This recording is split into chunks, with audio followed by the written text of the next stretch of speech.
दोस्तों, आज मैं आपसे महाकवि सूरदास और उनकी कविता के बारे में बात करूंगा और सूरदास के दो पद भी आपके सामने रखूंगा और उनका अर्थ भी बताऊंगा। सूरदास मध्यकाल के एक बड़े कवि माने जाते हैं। मध्यकाल का मतलब है हिंदी साहित्य के इतिहास के अनुसार वह मध्यकाल जिसमें भक्ति काल आता है, मतलब पूर्व मध्यकाल। सूरदास और मध्यकाल के सभी संत भक्तों की एक विशेषता यह है कि उन्होंने अपनी कविता में अपने जीवन के बारे में बहुत कम लिखा है। इसलिए उनके जीवन की खोजबीन का काम हिंदी के विद्वानों और आलोचकों ने किया है। और विद्वान और आलोचक तो वही अपने को मानता है जो दूसरे किसी से सहमत न हो। इसलिए सूरदास के जन्म के बारे में, उनकी मृत्यु के बारे में और उनके जन्म स्थान के बारे में भी अनेक मत हैं। सबने अपने अपने अनुसार उनके जन्म का समय तय किया है, मृत्यु का समय तय किया है और पैदा होने के स्थान के बारे में भी अपनी राय जाहिर की है। लेकिन तीन बातें सूरदास के बारे में निर्विवाद कही जा सकती हैं। पहली बात ये कि वे 15वीं सदी में पैदा हुए थे और 16वीं सदी में दिवंगत हुए या मृत्यु को प्राप्त हुए। दूसरी बात यह है कि उनके जन्म स्थान के बारे में लोगों का कहना ये है कि एक तो कुछ लोग कहते हैं कि वो मथुरा के निकट रुनकता में पैदा हुए थे। कुछ दूसरे लोगों की राय है कि वे दिल्ली के पास हरियाणा में सीही एक जगह है, वहाँ पैदा हुए थे। जाहिर है, चाहे रुनकता में हो या सीही में हो, इससे सूर की कविता में कोई फर्क नहीं पड़ता। लेकिन जो बात निर्विवाद है वह यह कि सूरदास वल्लभाचार्य के शिष्य थे और अष्टछाप के कवियों में सर्वाधिक प्रसिद्ध कवि थे। सूरदास के 3 ग्रंथ माने जाते हैं। एक तो सूरसागर, दूसरा है साहित्य लहरी और तीसरा है सूरसारावली।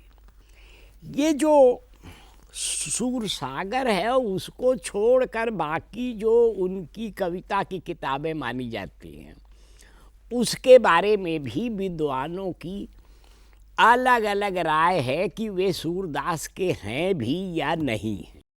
हम इस विवाद में भी आपको नहीं ले जाना चाहते, लेकिन जो सर्वमान्य बात है वो ये है कि सूरसागर सूरदास की ही रचना है। सूरदास के बारे में एक बात और सर्वमान्य है, वो ये है कि सूरदास कृष्ण भक्त थे और कृष्ण की बाल लीला और प्रेम लीला के गायक कवि थे। इसीलिए शास्त्रीय भाषा में उनको वात्सल्य और श्रृंगार का कवि कहा जाता है। और ठीक ही कहा जाता है। आचार्य रामचंद्र शुक्ल ने तो यह भी लिखा है कि वात्सल्य और श्रृंगार के क्षेत्र में सूरदास ने जो कुछ लिखा है उसके बाद कुछ लिखना लगभग कवियों के लिए असंभव हो गया। इसीलिए प्रायः वात्सल्य और श्रृंगार के बारे में परवर्ती जो हिंदी काव्य है, बाद का जो हिंदी काव्य है, उस सब पर सूरदास का गहरा असर है। आपके सामने मैं सूरसागर के एक बड़े प्रसंग के पद रखूँगा। सूरसागर में एक प्रसंग है भ्रमर गीत का। भ्रमर गीत में संक्षेप में यह स्थिति है कि कृष्ण के ब्रज से मथुरा चले जाने के बाद कृष्ण की प्रेमिकाएं, गोपिकाएं उनके विरह में व्याकुल थी, क्योंकि गोपियों का और कृष्ण का प्रेम अचानक पैदा हुआ प्रेम नहीं था। गोपियों ने एक बार कहा भी था, भ्रमर गीत का ही एक पद है कि लरिकाई कै प्रेम कहो अली कैसे छूटत। मतलब बचपन से कृष्ण और गोपियों के बीच प्रेम धीरे धीरे विकसित हुआ और वह क्रमशः प्रगाढ़ और प्रौढ़ होता गया।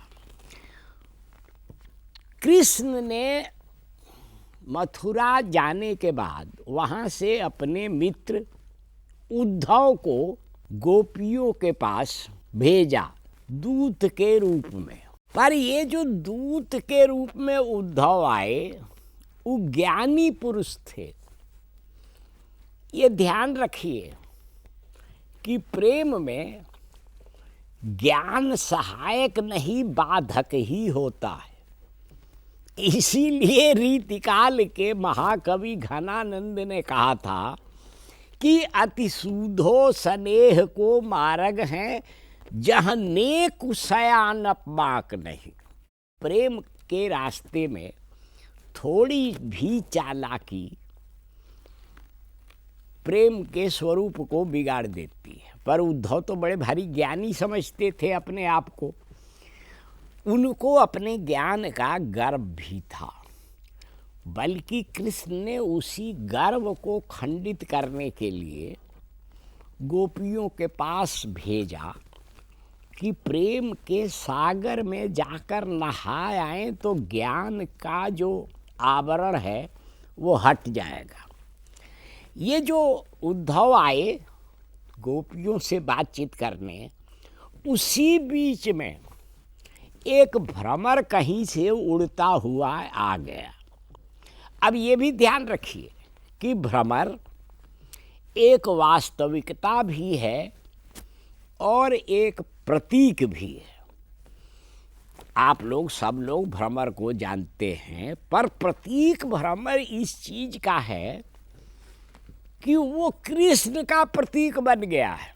भ्रमर की विशेषता ये है, आधुनिक काल के हिंदी के महाकवि जयशंकर प्रसाद ने एक कविता में लिखा है कि मधुप कब एक कली का है, बिहारी कुंज गली का है। मतलब भ्रमर जो है किसी एक कली या फूल से अस्थाई रूप से जुड़ा नहीं होता। इसीलिए गोपियाँ भ्रमर के माध्यम से जो कुछ कहती हैं वो तीन लोगों को संबोधित है, स्वयं भ्रमर को, उद्धव को और कृष्ण को भी। तो आइए, गोपियों ने उद्धव से जो कुछ कहा उसके प्रसंग में सूरदास के एक पद को हम देखें। गोपियाँ गांव की स्त्रियां थी। गोपियाँ किसी ज्ञानी से दबना नहीं जानती थी और वो गहरे व्यंग और विनोद भाव से उद्धव से बात करती है। पहला पद है, ऊधो तुम हो अति बड़भागी।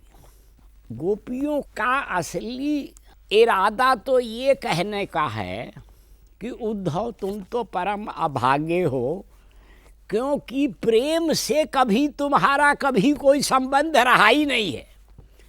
वह मनुष्य अभागा ही होगा जिसने कभी जीवन में प्रेम किया ही न हो। पर गोपियाँ यह कहने के बदले, क्योंकि यह सीधे कथन होता, व्यंग कर रही हैं, कविता भी बेहतर बन रही है। ऊधो तुम हो अति बड़भागी, अपरस रहत स्नेह तगाते, नाहिन मन अनुरागी, पुरैन पात रहत जल भीतर, तार रस देह न दागी। ज्यों जलमाह तेल की गागर, बूंद न ताको लागी, प्रीति नदी में पाँव न बोरियो, दृष्टि न रूप परागी।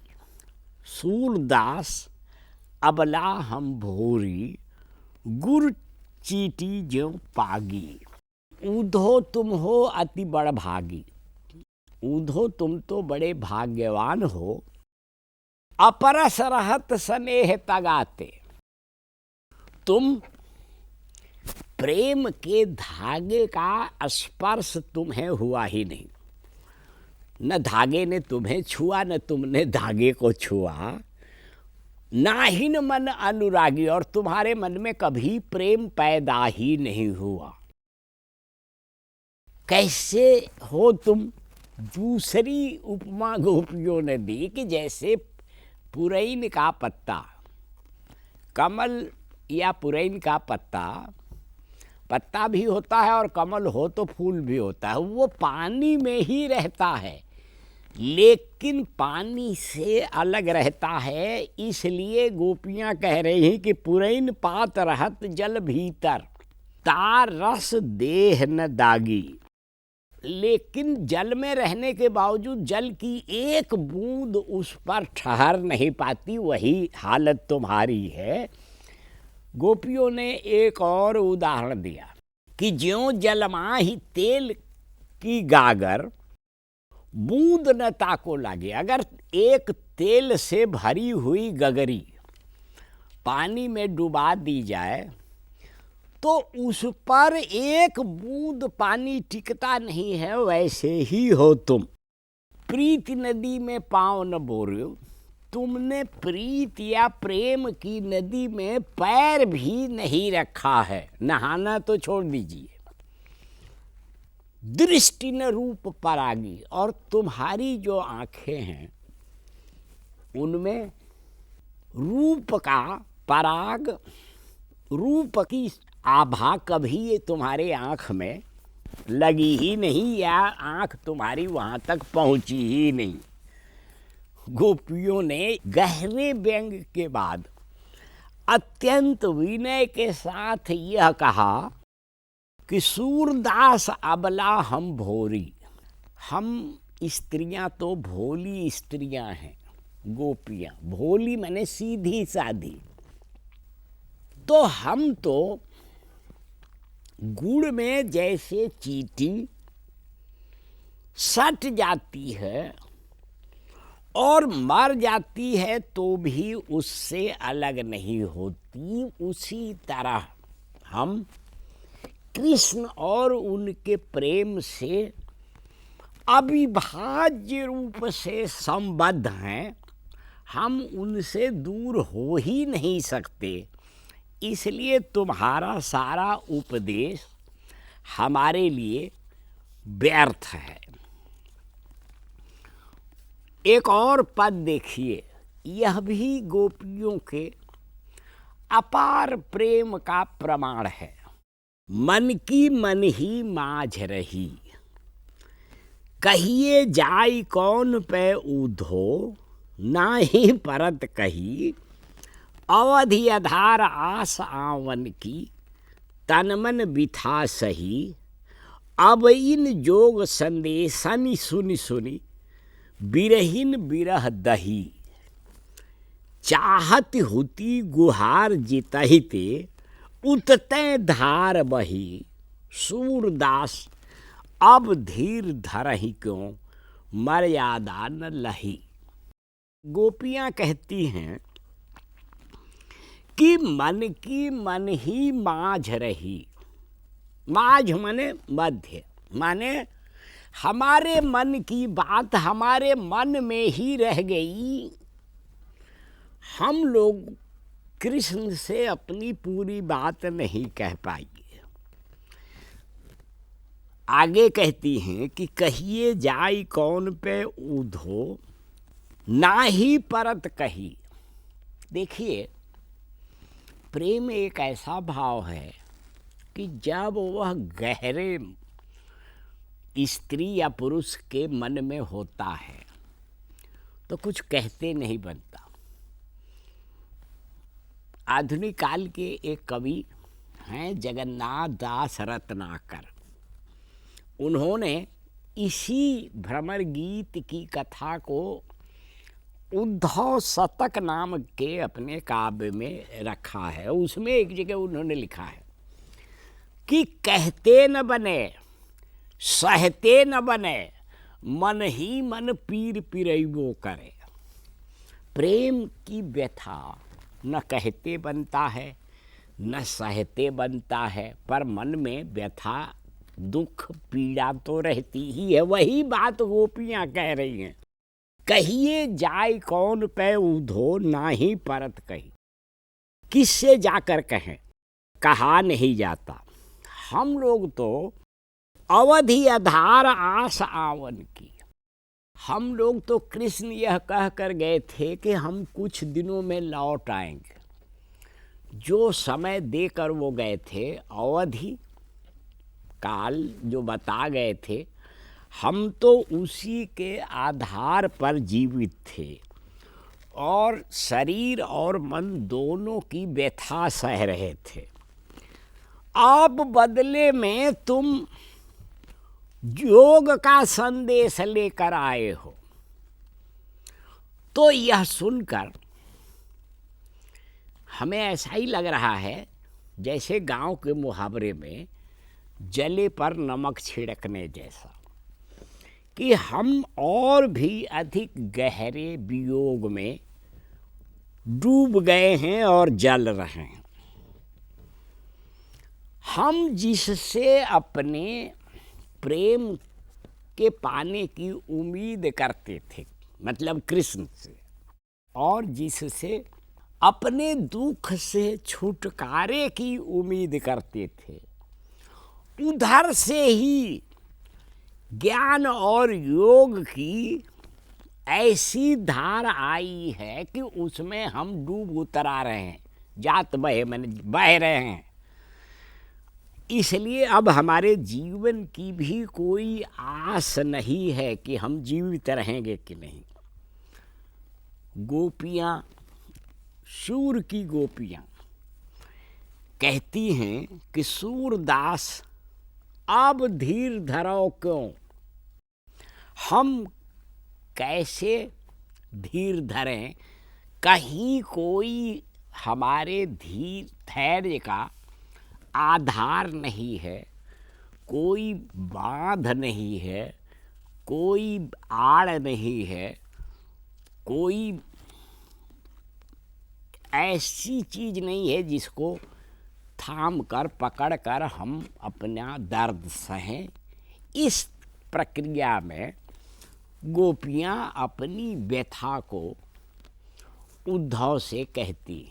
मैंने पहले ही आपसे कहा था कि गोपियाँ गांव की स्त्रियां हैं, इसीलिए उनमें दो प्रवृत्तियां साथ साथ दिखाई देती हैं, व्यंग की प्रवृत्ति, विरोध की प्रवृत्ति और स्वयं अपनी निरीहता की प्रवृत्ति, ये सब गोपियाँ व्यक्त करती हैं।